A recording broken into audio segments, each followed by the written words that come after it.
Joining us now, former Navy SEAL Scott Taylor, the chairman of OPSEC and author of the upcoming book, Trust Betrayed: Barack Obama, Hillary Clinton, and the Selling Out of America's National Security.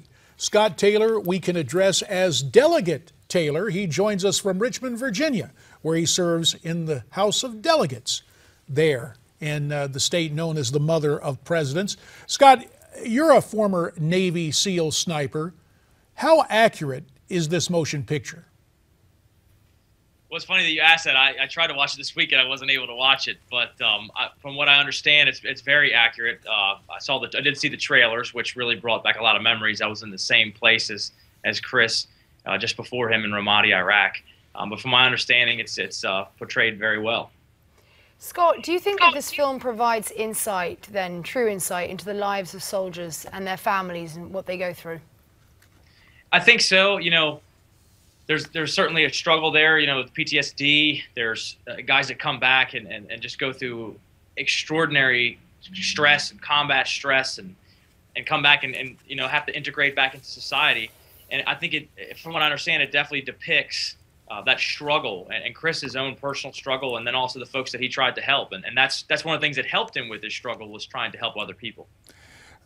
Delegate Taylor, let's talk about some of the criticism surrounding this motion picture. Michael Moore came out and essentially called snipers cowards. Then Seth Rogen weighed in, comparing our military and the whole notion of using snipers to the Nazis. When you hear that kind of criticism, how do you react? Well, it sucks that I have to dignify these guys' comments, and I like Seth's work too. But what I'll say is, you know, Michael Moore and Seth obviously need a history lesson, and then they need a reality lesson. First, a history lesson. Let's talk about, I mean, snipers from the Revolutionary War. I'm sorry about that. To your British commentator over there, you know, snipers were a big part of the Revolutionary War. We didn't have a sniper program in World War II. Michael Moore's uncle was killed, and perhaps if we did have a sniper program there, maybe he would have been saved, which we have saved many lives in Afghanistan and Iraq with snipers. And the reality, of course, is they save many lives. And I challenged Michael Moore yesterday last night on Fox News. Come see what we do. Come see what snipers do. We'll show you. Come speak to veterans who have had their lives saved by snipers, or have been protected by snipers in an overwatch position as they move through targets, as they reconnaissance, stuff like that. I mean, we play an integral part of protecting U.S. and coalition forces in Afghanistan and Iraq. Scott, based on some of the feeling expressed by Hollywood, do you think Hollywood is anti-military? You know, I won't say that they're anti-military. There's, of course, a lot of folks like Michael Moore who really live in a bubble there, and they're flabbergasted about the success of this movie. What they fail to realize is that, you know, America appreciates and respects those folks who go forward on their behalf, sacrificing potentially their own lives. Their friends may not come home, and of course their family lives as well too. So, you know, I think some people live in a bubble, but I am hopeful because I know that there are many former military brothers and sisters that are in Hollywood now. So hopefully they can tighten those folks up like Michael Moore and Seth Rogen. Well, it will be interesting to see what happens there. Delegate Scott Taylor, you very generously have consented to stay with us through the break. When we come back, we will continue the discussion, talk with Scott Taylor about his firsthand experiences, and also now that he has transitioned into elective politics, serving in the Virginia House of Delegates. Does that change his life, and what is he able to do to help other elected officials really understand what's at stake when SEALs are in that position as serving as American snipers? More with Scott Taylor as we continue on America's Forum here on Newsmax TV. Francesca Page, J.D. Hayworth. Let's continue our conversation with Scott Taylor, former Navy SEAL, chairman of OPSEC, and now a delegate in the Virginia House of Delegates.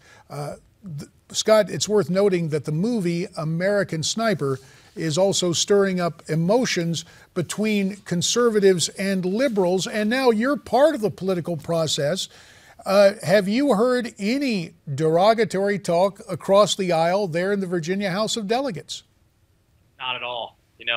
Virginia, we have a proud tradition. We have over 800,000 veterans right now, and to be honest with you, we're closer than we are apart here in this House as far as Democrats and Republicans are concerned. Of course, we don't agree on everything, but I think everyone has a big respect for our veterans and for our folks that are out there fighting the fight every single day. And I appreciate Jason's comments. He's a good friend. I've known him since I was probably 19 years old. He's a great man, and I like his analogy there. That was good.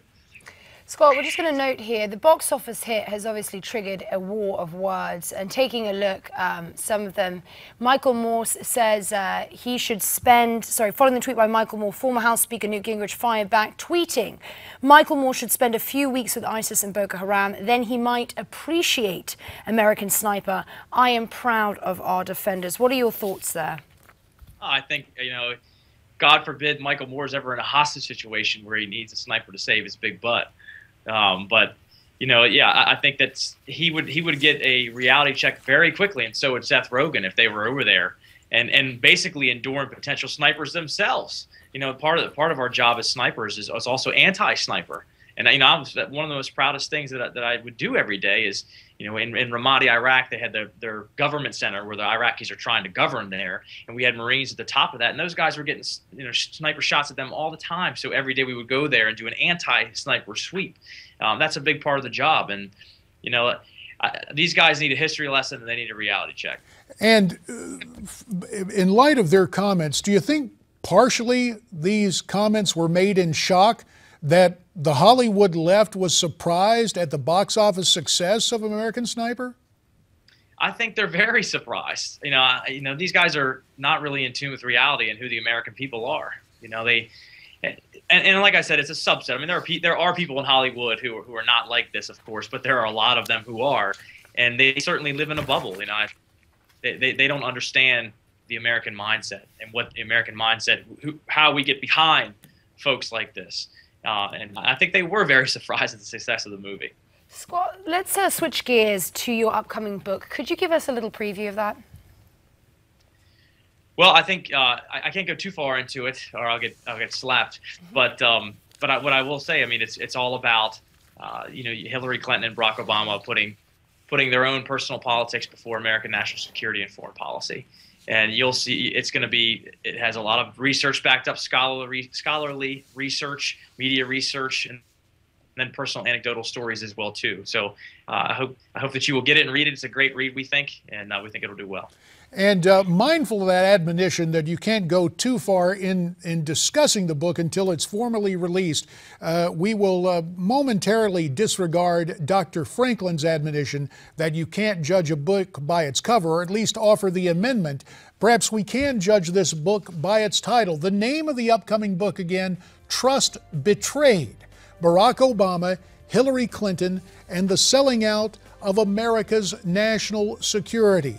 Author, former Navy SEAL, and current Virginia House Delegate Scott Taylor, we thank you for your time. Coming up, jury selection in the trial of the Aurora Theater shooter. Stay with us.